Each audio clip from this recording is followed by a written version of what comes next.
প্রিয় শিক্ষার্থী বন্ধুরা, আসসালামু আলাইকুম রাহমাতুল্লাহ। এনএসএন একাডেমির পক্ষ থেকে তোমাদেরকে জানাই অভিনন্দন। এখন আমরা আলোচনা করব তোমাদের জীবন ও জীবিকা বইয়ের পৃষ্ঠা নং 53 নিয়ে। তো চলো বন্ধুরা, আমরা দেখি পৃষ্ঠা নং 53 মধ্যে কি বলা হয়েছে। তো আমরা এখানে একদম হেডিং এর মধ্যে আমরা দেখতে পাচ্ছি যে বলা হয়েছে ভবিষ্যৎ প্রযুক্তি ও পেশা। আর আমরা এখানে দেখতে পাচ্ছি যে একটি রোবট স্পিচ দিচ্ছে। আচ্ছা, তো চলো বন্ধুরা আমরা পড়ি, দেখি বিষয়টি কি। তো এখানে বলা হয়েছে মানুষের মতো দেখতে যে রোবট, এটি দেখতে মানুষের মতো মনে হলেও আসলে একটি রোবট।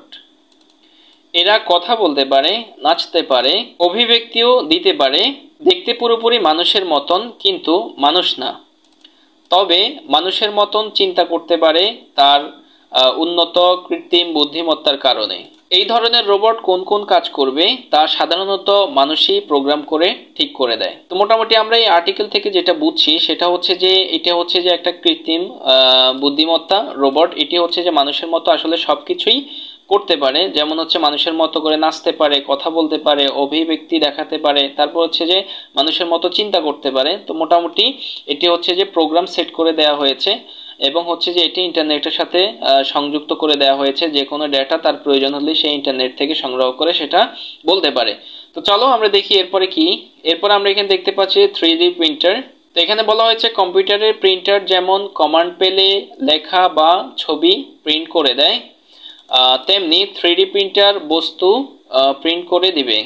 3D প্রিন্টারটা হচ্ছে কি সরাসরি বস্তুকেই প্রিন্ট করে দিবে। ধরো আমার একটা মগ লাগবে, তুমি সেটির ডিজাইন এবং কি দিয়ে বানাতে চাও তা প্রোগ্রাম করে কমান্ড দিলেই ব্যাস মগটি প্রিন্ট হয়ে আসবে, অর্থাৎ পুরো মগটি তৈরি হয়ে বের হয়ে আসবে। কোনো বস্তু ত্রিমাত্রিক মডেল তৈরির এই প্রযুক্তি হলো 3D প্রিন্টার। তার মানে হচ্ছে যে আমরা আসলেই এটি খুবই একটি জোস জিনিস হবে, যে হচ্ছে যে আমরা জানি যে কম্পিউটারের প্রিন্টার যে কোনো কমান্ড দিলে বা যে কোনো কিছু দিলে সেটা তার মতো করে হচ্ছে প্রিন্ট করে বের করে দেয়। কিন্তু এটা এমন একটি প্রিন্টার যেটি হচ্ছে যে আমরা আসলে যা কিছুই আমাদের প্রয়োজন হবে সেটির হচ্ছে যে আমরা এখানে ডিজাইন দিলে এবং হচ্ছে যে কি দিয়ে বানাতে চাই সেই জিনিসটা দিলে অটোমেটিক হচ্ছে সেটা তৈরি হয়ে বের হয়ে আসবে। ও মাই গড, এটি হচ্ছে যে খুবই একটি আশ্চর্যজনক হবে। তো চলো বন্ধুরা এরপরে দেখি আমরা কি বলা হয়েছে। এরপরে হচ্ছে যে ভয়েস টেকনোলজি। ভয়েস রিকগনিশন বলতে একটি নির্দিষ্ট ডিভাইসের কথ্য নির্দেশনাবলী গ্রহণ এবং ব্যাখ্যা করার ক্ষমতা বোঝায়। আচ্ছা, সহজভাবে বললে ভয়েস রিকগনিশন প্রযুক্তির মানুষের আদেশে যোগাযোগ করতে পারে এবং প্রতিক্রিয়া জানাতে পারে। ফোনে ভয়েস প্রযুক্তির মাধ্যমে ব্যবহারকারীর কণ্ঠস্বর চিনতে পারে এবং এভাবেই ফোনকে বিভিন্ন কাজ করতে বলতে পারে। তার মানে হচ্ছে যে ধরো হচ্ছে যে ভয়েস রিকগনিশন ভয়েস টেকনোলজিটা এমনও হতে পারে, সেটি হচ্ছে ধরো সাপোজ তুমি এখন নতুন হচ্ছে যে গুগল অ্যাসিস্ট্যান্টের মাধ্যমে আমরা জানি যে এই প্রযুক্তির মাধ্যমে হচ্ছে যে তুমি সাপোজ হচ্ছে তুমি তোমার মোবাইলকে বললো যে হেই গুগল, হচ্ছে তুমি কোনো কিছু সার্চ করতে চাচ্ছ, বললো যে hey Google please take a photo. যখন তুমি এই কথাটা তোমার মোবাইলে বললে অটোমেটিক হচ্ছে তোমার মোবাইলে হচ্ছে যে ক্যামেরাটা ওপেন হয়ে গেল। তারপরে তুমি বললে যে hey Google please browse YouTube. যখন তুমি এটা বললে তখন তোমার মোবাইল অটোমেটিক হচ্ছে যে ইউটিউবে তোমাকে নিয়ে গেল। এইভাবে হচ্ছে তুমি যা কিছুই বলছো মোবাইলে হচ্ছে সেটা বুঝে সেই জিনিসটাকেই তোমাকে শো করছে, তোমার সামনে নিয়ে আসছে। এটাই হচ্ছে যে মূলত ভয়েস টেকনোলজির একটা পার্ট। তো মোটামুটি এই ছিল আমাদের 53 পৃষ্ঠার আলোচনা। আশা করি আমরা সহজভাবে তোমাদেরকে অনেক কিছু বোঝানোর চেষ্টা করছি। আসলে আশা করি তোমরা বুঝতে পেরেছো, আর আমাদের সঙ্গে থাকার জন্য অসংখ্য ধন্যবাদ। এখন আমরা দেখব তোমাদের জীবন ও জীবিকা বইয়ের 54 পৃষ্ঠার সমাধান। তো চলো বন্ধুরা আমরা দেখি এখানে কি বলা হয়েছে। এখানে একদম টপে আমরা দেখতে পাচ্ছি যে বলা হয়েছে বায়োমেট্রিক্স। তো হচ্ছে যে বায়োমেট্রিক্স কি জিনিস চলো আলোচনা করি। বন্ধ দরজা খুলতে চাও, তুমি গিয়ে দাঁড়িয়েছো, খুলবে না, কিন্তু বাড়ির মালিক এসে দাঁড়ানোর মাত্রই খুলে গেল।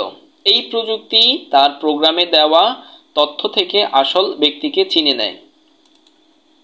নিরাপত্তা, উপস্থিতি ইত্যাদির ক্ষেত্রে বায়োমেট্রিক্স পদ্ধতি মানুষের শরীরের বিভিন্ন অংশ যেমন আঙ্গুলের ছাপ, চেহারা, চোখ ইত্যাদি স্ক্যান করে মানুষকে চিহ্নিত করতে পারে। মানে এখানে যেটি বলা হয়েছে, ধরো হচ্ছে তুমি ভবিষ্যতে আমাদের দরজাগুলো বা হচ্ছে আমাদের বাড়ির সিকিউরিটি এমন হবে যে হচ্ছে যে অন্য বাইরের কেউ এসে দাঁড়ালে আসলে দরজাগুলো খুলবে না, কিন্তু বাড়ির যারা আছেন তারা যদি এসে দরজার সামনে দাঁড়ান অটোমেটিক হচ্ছে দরজাটি খুলে যাবে। সেটা কিভাবে সম্ভব?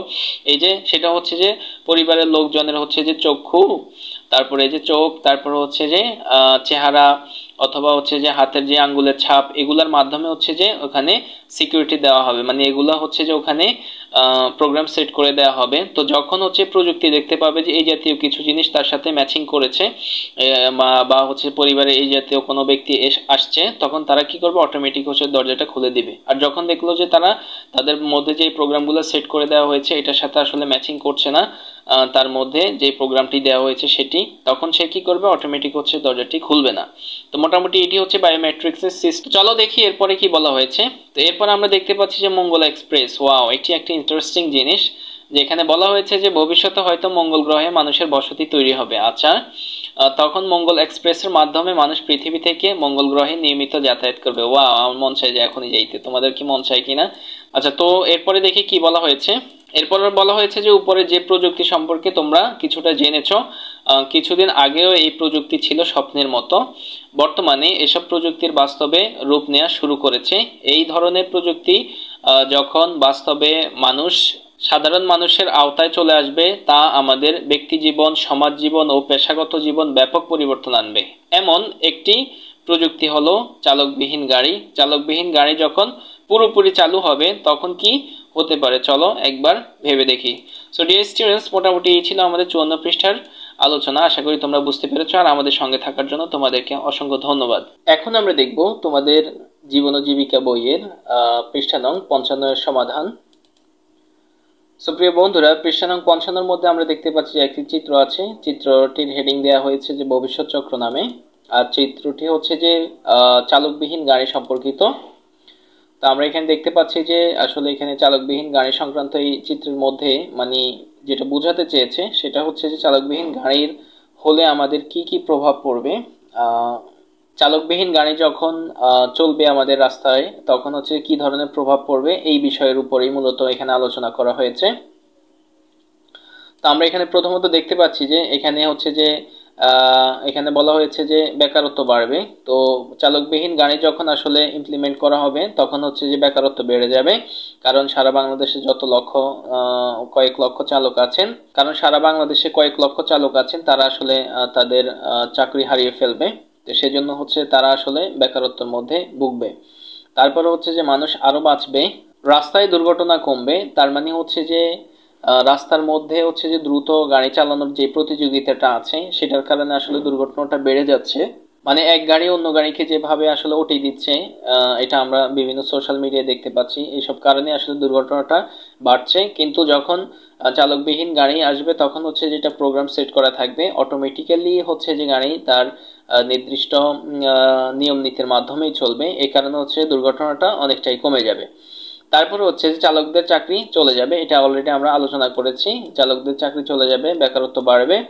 তারপরে হচ্ছে যে চালকদের অন্য চাকরি খুঁজতে হবে। চালকরা আসলে যখন চাকরি হারিয়ে ফেলবে তখন তারা অন্য চাকরি খুঁজতে হবে। তারপরে হচ্ছে যে শহরের ট্রাফিক জ্যাম কমবে। আমরা দেখতে পাচ্ছি যে এলোমেলো বিক্ষিপ্ত অবস্থায় গাড়িগুলো আসলে বিভিন্ন ট্রাফিক রুলস না মানার কারণে যেভাবে ট্রাফিক জ্যাম বেড়ে যাচ্ছে। তো হচ্ছে চালকবিহীন গাড়ির মধ্যে যেহেতু প্রোগ্রাম সেট করা থাকবে, সেই প্রোগ্রামের মাফিক চলবে তারা, সেজন্য হচ্ছে যে ট্রাফিক জ্যামটা অনেকটাই কমে যাবে। তারপর হচ্ছে যে ট্রাফিক জ্যাম না থাকলে মানুষের সময়ও বাঁচবে, সেটা আমরা বুঝতে পেরেছি। তারপরে হচ্ছে যে গাড়ি পরিচালনার জন্য নতুন নতুন প্রেশার সৃষ্টি হবে। গাড়িগুলো পরিচালনার জন্য, যেমন গাড়িগুলো মেরামত করার জন্য বা অন্যান্য আরও প্রয়োজনে গাড়ির বিভিন্ন প্রেশার সৃষ্টি হবে। তারপরে হচ্ছে যে মানুষ দিনে আরও কিছু করতে পারবে। তারপর হচ্ছে যে বেকারত্ব কমবে। এরপরে হচ্ছে যে নতুন প্রশিক্ষণ কেন্দ্র চালু হবে এই চালকবিহীন গাড়িগুলাকে কিভাবে কন্ট্রোল করা যায় এইসব বিষয়ের উপর আরো নতুন প্রশিক্ষণ কেন্দ্র চালু হবে। তারপরে হচ্ছে যে আসলে মূলত আমাদেরকে এই পৃষ্ঠার মধ্যে 55 পৃষ্ঠার মধ্যে আসলে মূলত কাজ দিয়েছে হচ্ছে যে তারা অনেকগুলো পয়েন্ট আমাদেরকে এখানে বলে দিয়েছে, আর আমরা হচ্ছে যে আমাদের কাজ দিয়েছে যে 3টা পয়েন্ট আমরা নিজেরা লিখতে হবে। সো ডিয়ার স্টুডেন্টস, এগুলো হচ্ছে যে আমরা আমাদের আনসার সেকশনে রেডি করে রেখেছি তোমাদের জন্য। এখন তোমাদেরকে নিয়ে যাবো আমাদের আনসার সেকশনে, আর সেখানে যাওয়ার আগে বলে নিচ্ছি আমাদের ক্লাসগুলো যদি তোমাদের কোনো উপকার আসে অবশ্যই আমাদের চ্যানেলটি সাবস্ক্রাইব করো এবং হচ্ছে যে আমাদের ভিডিওগুলোতে লাইক দাও। ধন্যবাদ তোমাদেরকে। এই হচ্ছে আমাদের 55 পৃষ্ঠার সমাধান, ষষ্ঠ শ্রেণী জীবন ও জীবিকা বই 55 পৃষ্ঠার সমাধান। তো এখানে হচ্ছে যে আমাদেরকে যে তিনটি পয়েন্ট লেখার জন্য কাজ দিয়েছে, তো আমরা প্রথম পয়েন্টটি লিখেছি হচ্ছে যে গতি সম্পন্ন, এই যে হবে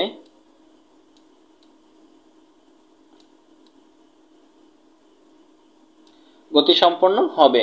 তারপরে হচ্ছে যে 2 নাম্বারটা হচ্ছে যে আমরা লিখেছি দ্রুত সময়ে যাতায়াত করা যাবে। তারপরে 3 নাম্বারটা আমরা লিখেছি হচ্ছে স্বয়ংক্রিয় সিগন্যাল যুক্ত হবে। তো মোটামুটি এই ছিল আমাদের 55 পৃষ্ঠার সমাধান। আশা করি তোমরা বুঝতে পেরেছো, আর আমাদের সঙ্গে থাকার জন্য ধন্যবাদ।